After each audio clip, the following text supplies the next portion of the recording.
Sales usually তিন রকমের হয়। First one primary cells, second one secondary cells, third one tertiary cells. এবার দেখা যাক প্রাইমারি সেলস কাকে বলে। ইউজুয়ালি একটা কোম্পানি যখন তার ডিস্ট্রিবিউটরের কাছে কোনো প্রোডাক্ট সেলস করে সেটি হচ্ছে প্রাইমারি সেলস।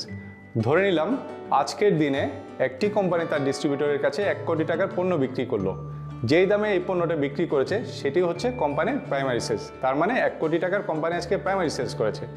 আবার যে পণ্যটা কোম্পানি ডিস্ট্রিবিউটরের কাছে 1 কোটি টাকায় বিক্রি করলো, ডিস্ট্রিবিউটর দেখা যাচ্ছে তার মার্জিন সহকারে এই প্রোডাক্টটি মার্কেটে 1 কোটি 5 লাখ টাকায় বিক্রি করেছে। এই যে এডিশনাল প্রাইসে বিক্রি করলো ওইটা হচ্ছে রেসপেক্টিভ ডিস্ট্রিবিউটরের প্রফিট, আবার সাথে সাথে টোটাল যে অ্যামাউন্টে সে সেলস করেছে সেটি হচ্ছে সেকেন্ডারি সেলস। এখন আমরা লাস্ট যে সেলসটা আছে সেটা নিয়ে ডিসকাস করব, সেটি হলো টারশিয়ারি সেলস।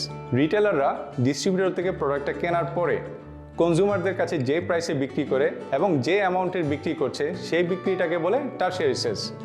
ধরে নিলাম রেসপেক্টিভ রিটেলাররা ওই ডিস্ট্রিবিউটর থেকে 1 কোটি 5 লাখ টাকার প্রোডাক্ট কিনেছে, সেটি তারা কনজিউমারদের কাছে 1 কোটি 20 লাখ টাকায় বিক্রি করলো। এই যে 1 কোটি 20 লাখ টাকার বিক্রি হলো সেটা হচ্ছে ওই রেসপেক্টিভ রিটেলারদের টারশিয়ারি সেলস।